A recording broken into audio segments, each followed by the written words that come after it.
GS Temenggung Channel GS.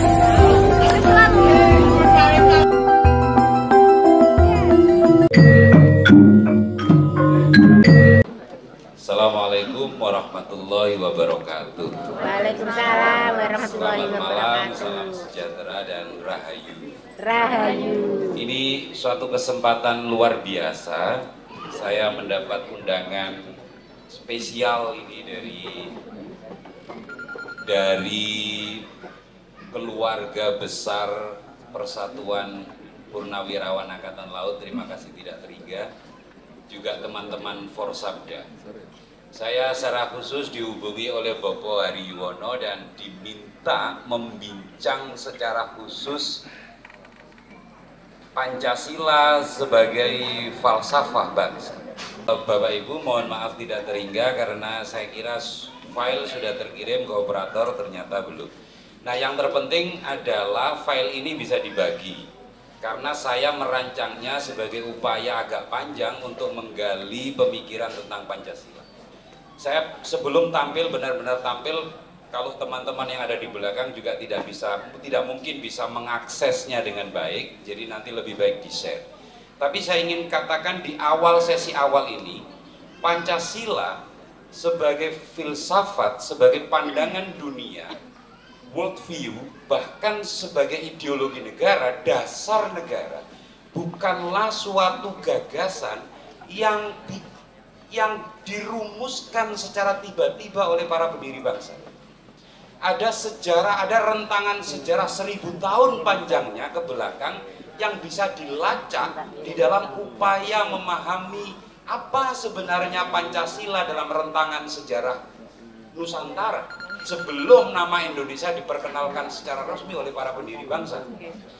Nah, pertama-tama saya ingin katakan istilah Pancasila itu sendiri istilah yang sangat kuno. Tentu kita bisa berdebat kuno, seberapa kuno tidaknya, tapi pertama kali ditemukan dalam kakawin negara Kertagama, kakawin yang sangat populer, yang ditulis oleh seorang bujangga dengan nama Pena Prapanca. Itu bukan nama yang sebenarnya. Leluhur kita dulu kalau menulis selalu menggunakan nama pena. Gitu. Nah, para ahli menemukan kakawin ini sesudah keruntuhan Majapahit itu, naskah terakhirnya itu ditemukan di Istana Cakranegara mana? Nusa Tenggara Barat, Lombok. Pemerintah kolonial Belanda yang pertama kali menemukannya, ada seorang ahli bahasa pada zaman itu namanya Theodor Piget yang pertama kali menerjemahkan kakawin tersebut versi Belanda sebelum diterjemahkan ke bahasa Inggris. Dan kita menerima terjemahan ketiga. Tapi belakangan versi kakawin negara Kertagama itu banyak ditemukan dan para ahli kita mulai menyusun tafsirnya. Salah satu yang paling populer adalah terjemahan selain Piget ya dalam bahasa Inggris yang diberi judul Java in 14th Centuries, Java di abad 14 Masehi.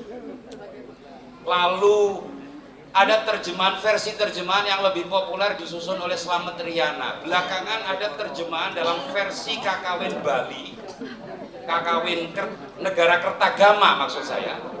Dalam naskah yang ditemukan di Bali disusun oleh seorang ahli filologi namanya Iketut Riyana. Nah, saya menggunakan 3 versinya sekaligus, baik versi Piget, Theodor Piget, maupun versi Slamet Mulyana, maupun versinya Iketut Riyana.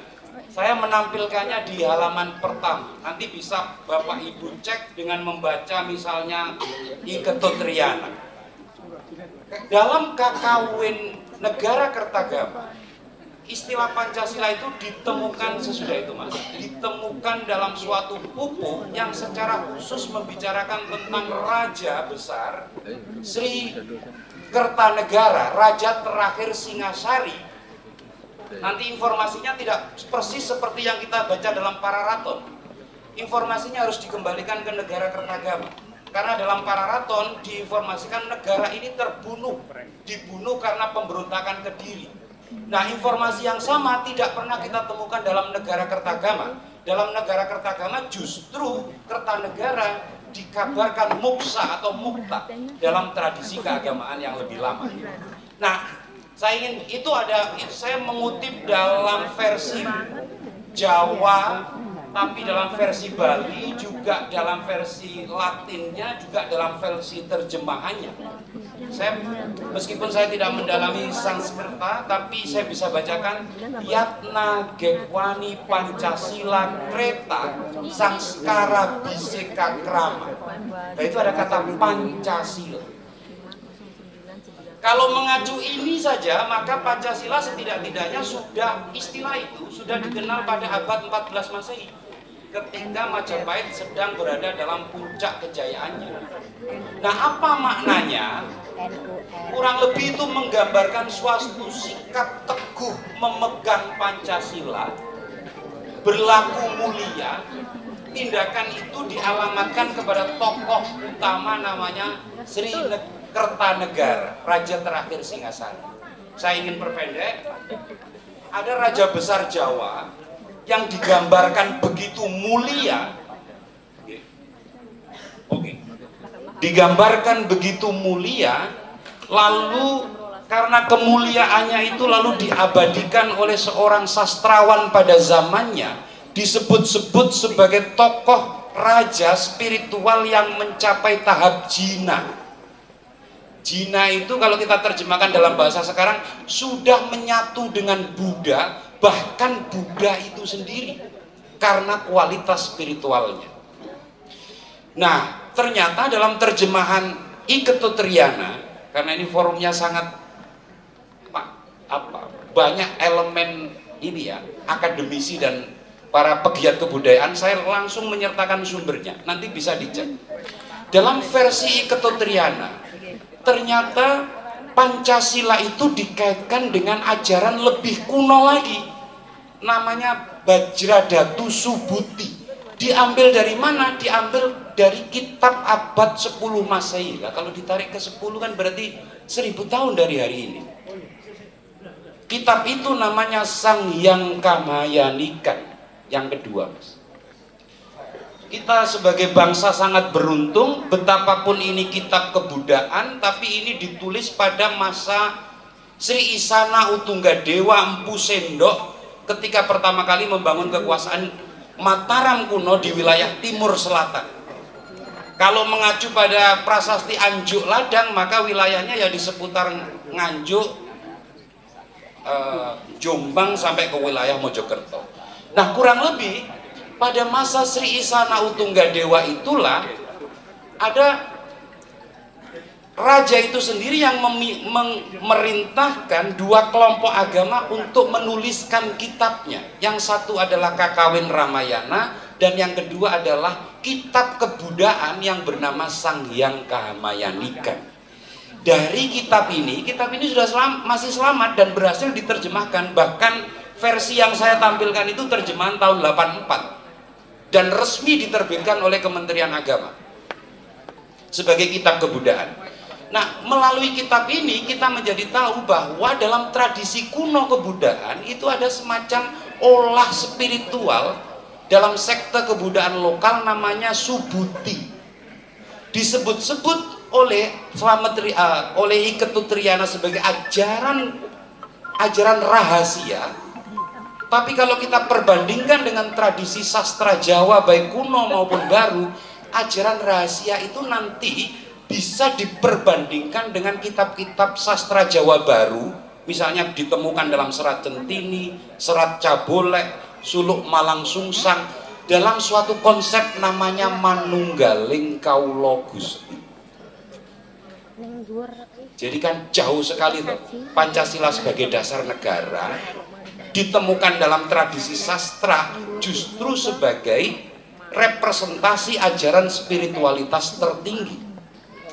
Karena itu tidak heran sosok yang disebut-sebut dalam negara Kertagama, pindah ke slide berikutnya Mas, kita masih mewarisi sampai hari ini, dia diabadikan dalam suatu pengabadian pengarcaan ya, yang kita sebut sebagai Siwa Buddha. Ini Arcawurara, karena di bawahnya ada prasasti di lapak kakinya itu, Lalu masyarakat kontemporer menyebutnya sebagai patung Joko Dolok. Dipindahkan oleh seorang Belanda dari wilayah Lemah Tulis. Lemah Tulis tidak terketahui di mana sampai hari ini, tapi ditemukan di das aliran Sungai Mas, Surabaya, sebagai pecahan kali Brantas untuk diangkut ke Belanda.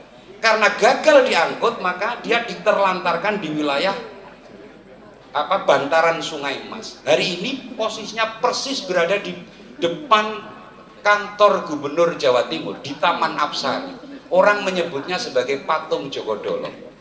Orang Surabaya sudah tidak kenal ini, tapi kita sebagai pewaris sah ajaran spiritual ini mestinya mengenang Joko Dolok itu sebagai puncak penyatuan dua tradisi keagamaan yang paling banyak dianut di Jawa, namanya Siwa dan Buddha. Dalam diri Sri Kertanegara itu menyatu unsur Siwa dan Buddha sampai pada level tidak bisa dibedakan lagi. Karena itu disebut sebagai Siwa Buddha. Nah, Bapak Ibu, tafsir terbaik yang bisa dipelajari oleh para ahli sejarah sampai hari ini mengatakan bahwa abad 13 dan 14 Masehi di Jawa dan di Nusantara itu ditandai oleh suatu tradisi eklektisisme agama, sehingga semua orang itu bisa mempraktekkan agama yang berbeda-beda dalam suatu ritual, dalam suatu penyembahan, dalam suatu tradisi keagamaan yang menyerap berbagai unsur Buddha, unsur Siwa, unsur Wisnu, bahkan unsur-unsur agama lokal. Kalau menggunakan istilah lebih negatif, ini disebut sinkretisme. Tapi kalau menggunakan istilah yang lebih positif, ini disebut eklektisisme. Karena praktek seperti itu tidak banyak ditemukan di berbagai wilayah lain, kecuali di Nusantara. Intinya adalah Pancasila dari masa kuno. Kapan kuno itu? Abad 10 sampai 14 Masehi. Itu menggambarkan suatu praktek spiritual di mana seseorang mencari jalan atau sarana terbaik untuk menyatu dengan sumber kehidupan. Atau dalam bahasa sastra Jawa Baru disebut dengan konsep manunggaling kaula Gusti. Apakah berhenti sampai di sini? Kekuasaan Majapahit harus berakhir di penghujung abad 14 Masehi, abad 15 Masehi maksud saya. Lalu berganti-ganti kekuasaan. Sebelum lahir Demak ada Giri Kedaton, baru disusul Demak, Pajang, baru berdiri Mataram Islam. Tapi satu hal yang menggembirakan, karya-karya klasik sastra Jawa pada era Mataram Islam, terutama pada masa rentang waktu 17 Masehi sampai 19 Masehi, memberi gambaran kepada kita bahwa ajaran lama itu terus diwarisi. Coba pindah slide, please. Saya nanti teman-teman, karena ini zaman internet, bisa langsung cek ke internet. Ada seorang ahli Jawa, ahli sastra Jawa, ahli sejarah Jawa, namanya Andrea Akri. Sangat lama meneliti Jawa. Lalu saya itu mengutip salah satu tulisan Andrea Akri yang paling menjadi acuan hari ini. Judulnya adalah Becoming Bhairawa 19th Century Java. Judul itu kalau diterjemahkan di Jawa itu, pada bahasa Indonesia itu kira-kira gini: menjadi Bhairawa Tantra pada abad 19 Masehi di Jawa. Nah, Bhairawa Tantra itu kan ajaran warisan kuno, ditemukan dalam kewisnuan, kesiwaan, maupun ditemukan dalam kebudayaan, disebut ajaran tantris. Tapi mengapa Andrea Akri menyebutnya ditemukan juga dalam tradisi keagamaan di Jawa abad 19? Padahal abad 19 itu semua orang atau mayoritas masyarakat Jawa itu sudah menjadi Islam. Nah, ternyata menurut Andrea Akri, praktek-praktek suluk, penyucian jiwa, tarekat Islam Jawa yang kita kenal sangat populer dalam tradisi dua tokoh imajiner, Syekh Lemah Abang maupun Syekh Amongrogo. Keduanya dimuat dalam serat Cabolek maupun serat Centini maupun Suluk Malang Sungsang.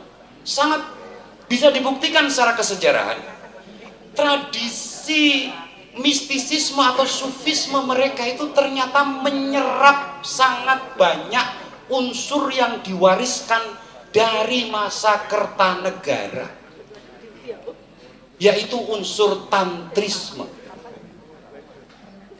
Dan itu masih bisa kita jumpai sampai hari ini. Cara tarekat Islam dijalani, mistisisme Islam dijalani, harus menjauhi dunia, berlaku seperti orang gila, seperti keterangan Zoetmulder dalam uraiannya terhadap sastra Jawa, itu menggambarkan praktek-praktek yang pernah berkembang pada abad 13 Masehi, artinya pada masa kejayaan Singasari, Sri Kertanegara. Saya ingin katakan, ketika sudah beralih ke Islam sekalipun, praktek bernama Pancasila, meskipun tidak disebut Pancasila, itu masih begitu digandrungi dalam praktek keagamaan di Jawa. Tidak peduli latar agamanya Siwa, Wisnu, Buddha maupun Islam yang datang di kemudian hari. Karena itu Andrea Atri menyebut Bhairawa di dalam tradisi sufisme Islam. Ada sarjana kita yang sangat penting tahun 70-an kuliah di Leiden, lalu menyusun, mengotopsi naskah Cabolek itu dengan sangat baik dalam disertasinya. Itu juga bisa dicek di internet seketika. Kalau Anda yang bisa baca bisa langsung akses. Jadi Santri Religious Element, judul bukunya, judul tulisannya Santri Religious Element in the Book of Centini. Elemen santri di dalam serat Centini. Serat yang sangat monumental dalam sastra Jawa Baru, dan sekali lagi menggambarkan bagaimana praktek-praktek keagamaan di Jawa itu selalu, atau Nusantara itu selalu ditempuh dengan mencari titik temu. Nah, ini yang penting. Leluhur kita itu agama, perbedaan agama itu sudah selesai. Justru praktek keagamaan, praktek spiritualitas itu dijalani, dilakoni dengan sebanyak-banyaknya mencari titik temu. Dengan kata lain, Pancasila dalam makna sosial historisnya itu adalah titik temu spiritualitas tertinggi. Itu menurut tafsir yang saya kembangkan dari sementara ahli. Bagian kedua, tafsir ini akan mencapai titik puncaknya lagi pada abad 19 Masehi. Di masa apa? Di masa perang Diponegoro. Saya kebetulan membaca banyak sekali dokumen antropologi tahun 1950. Saya ketemu tulisan seorang Belanda berkebangsaan Amerika, namanya Justus Maria van der Kroof.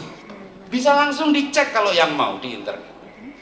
Judul tulisan itu adalah Javanese Messiah Expectation. Ekspektasi Ratu Adil Jawa, loh coba. Satu yang ingin saya katakan, mengapa Diponegoro? Karena Diponegoro adalah tonggak nasionalisme Indonesia.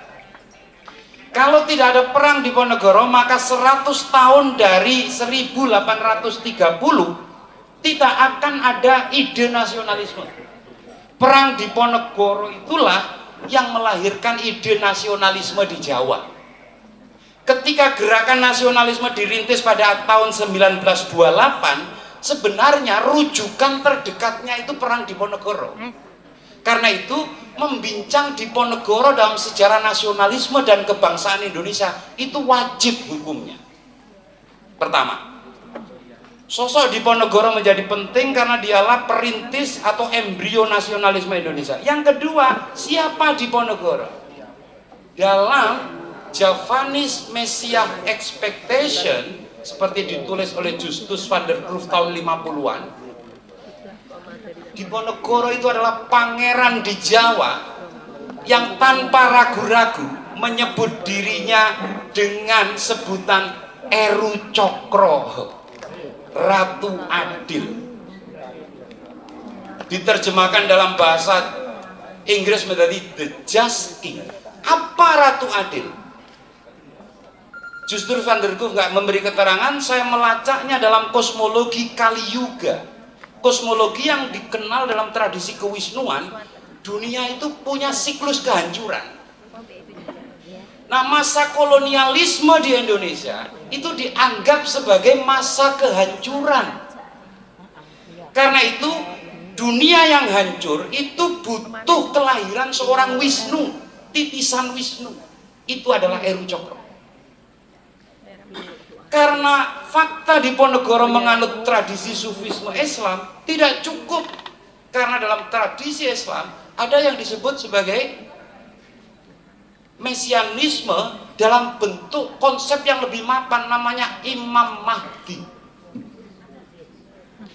Dalam tradisi Kristen di kemudian hari, nanti jika akan kita sebut bahwa Yesus Kristus itu adalah penyelamat, maka dalam diri Diponegoro itu ditumpuk aku iki Eru Cokro, yo Imam Mahdi, yo juru selamat tanah Jawa. Itu kita baca dari kitab atau naskah-naskah abad 19 Masehi. Fakta bahwa perang Jawa 1825 sampai 30 Diponegoro kalah, konsolidasi kekuasaan tidak terjadi, itu tidak mengganggu fakta kesejarahan bahwa pondasi yang diletakkan Diponegoro inilah yang nanti akan dikaji ulang oleh para pendiri bangsa. Sejarah itu kok bisa begini ya? Perang Jawa berakhir 1830. Pleido Indonesia menggugat yang ditulis Soekarno persis 1930, 100 tahun sesudah itu. Dan di seluruh wilayah di Jawa itu mengapa nanti banyak sekali lahir aliran-aliran keagamaan di seluruh wilayah Jawa bagian selatan. Sedang ramai dibicarakan Jawa sedang menunggu kelahiran apa tadi? Ratu Adil baru, Eru Cokro baru. Soekarno di dalam Pleido Indonesia menggugat yang dibacakan pada tahun 1830 itu secara jelas, Anda cek naskahnya Indonesia menggugat. Soekarno tidak menampik bahwa masyarakat juga sedang menunggu kelahiran Ratu Adil. Di mana-mana di warung kopi ada perbincangan kapan Ratu Adil datang untuk menyelamatkan tanah Jawa dan Nusantara. Soekarno sebagai anak atau putra terbaik bangsa, inilah tonggak pertama kalinya ketika konsep Ratu Adil itu berhasil dirasionalisasi oleh Bung Karno dalam suatu konsep kebangsaan, pandangan dunia, bagaimana membentuk identitas, berdikari dan menatap masa depan melalui kemerdekaan, melalui Pleidoy Indonesia menggugat. Bung Karno menyebut, kita memang mengenal konsep Ratu Adil, tapi konsep Ratu Adil kali ini adalah suatu gagasan kebangsaan ya, yang akan membebaskan, membawa bangsa Indonesia dari belenggu penjajahan. Lihat transformasinya ya Bapak Ibu. Pancasila sebagai basis spiritual diwujudkan dalam konsep Ratu Adil, perwujudan Eru Cokro Imam Mahdi sekaligus. Tapi pada rentang 900 kemudian anak-anak terbaik Indonesia menerjemahkannya menjadi gagasan kebangsaan. Jadi Ratu Adil abad 20 Masehi, tepatnya 1930, itu adalah Ratu Adil yang sudah dalam bentuk gagasan, bukan Ratu Adil dalam bentuk perwujudan Imam Mahdi maupun Eru Cokro. Bung Karno hanya butuh waktu 15 tahun saja ya, mematangkan gagasan Ratu Adil melalui konsep kebangsaan itu, dan beliau mewujudkannya dalam konsep Pancasila. Coba buka halaman terakhir. Saya membacanya, bisa kita baca dari berbagai sumber, tapi coba ini, pledoi itu merasionalisasi Pancasila. Nah, yang terakhir ini, saya membacanya dari negara paripurna. Saya kira suatu saat juga komunitas ini, Forsabda, komunitas-komunitas kebudayaan yang lain perlu mengkoleksi sumber-sumber yang saya sebut itu sebagai kekayaan pengetahuan. Dalam negara paripurna, Yudi Latif jelas bilang Pancasila itu darah daging Soekarno, memang Soekarno yang menggalinya. Di dalam autobiografi sudah dijelaskan proses penggalian Pancasila itu panjang, butuh waktu yang sangat panjang, dan terutama pematangannya terjadi di ND, di Nusa Tenggara Timur, ketika Soekarno dalam masa pembuangan. Dalam konteks itu, Soekarno jelas bilang, saya menggali dari kedalaman bumi, kedalaman tanah Nusantara, dan menemukan 5 permata yang sangat berharga. Itu Pancasila. Bahasa simboliknya, Pancasila itu bukan karya pikiran Soekarno. Bahasa simboliknya, Pancasila itu adalah warisan dari suatu pandangan dunia bangsa ini yang begitu mengakar, mengkristal, sampai membuat sedimentasi kebudayaan, sehingga masih bisa digali kembali. Ada 5 mutiara, 5 permata. Nah, 5 permata itu nanti digodok dalam sidang BPUPKI. Pembacaannya pada 1 Juni, persis seperti yang disampaikan Mas Budi, dimatangkan dalam debat piagam Jakarta, sampai secara resmi ya kita terima sebagai dasar negara pada 18 Agustus 45. Proses dialektika yang panjang ini oleh Yudi Latif disebut Pancasila, yang merupakan darah dagingnya Soekarno itu diolah sedemikian rupa, diberi asupan baru, wawasan baru dari segenap elemen bangsa, dan jadilah Pancasila itu sebagai karya bersama milik bangsa. Mari bagian terakhir, 5 menit sesi terakhir. Mari kita lihat Pancasila dalam analisis sosial seorang Soekarno muda. Kalau kita melihat struktur Pancasila dalam Soekarno muda itu kan tidak persis seperti Pancasila yang kita warisi. Karena pertama dalam rumusan Soekarno adalah persatuan Indonesia. Argumentasi pendiri bangsa itu sangat jelas. Bangsa saya ini sangat religius, tidak bisa dipisahkan dengan orientasi ketuhanan. Maka ketuhanan tidak perlu ditaruh di sila pertama. Wes mendarah daging kok. Untuk apa? Yang tidak kita miliki pada masa menjelang kemerdekaan itu adalah persatuan. Maka perlu diikat sebagai sila pertama, persatuan. Setelah persatuan apa? Kemanusiaan loh, coba. Ini membuktikan cita-cita leluhur pendiri bangsa itu kosmopolitanisme. Pancasila dalam suatu taman sari peradaban dunia.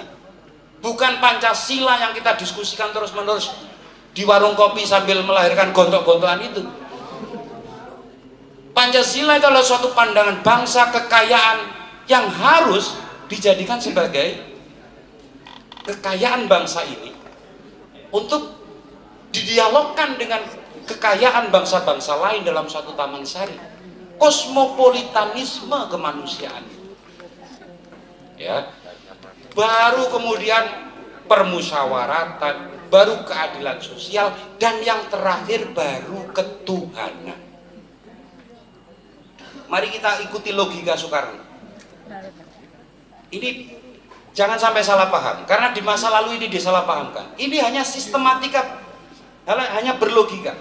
Kalau 5 kebanyakan bisa diekstrak menjadi 3.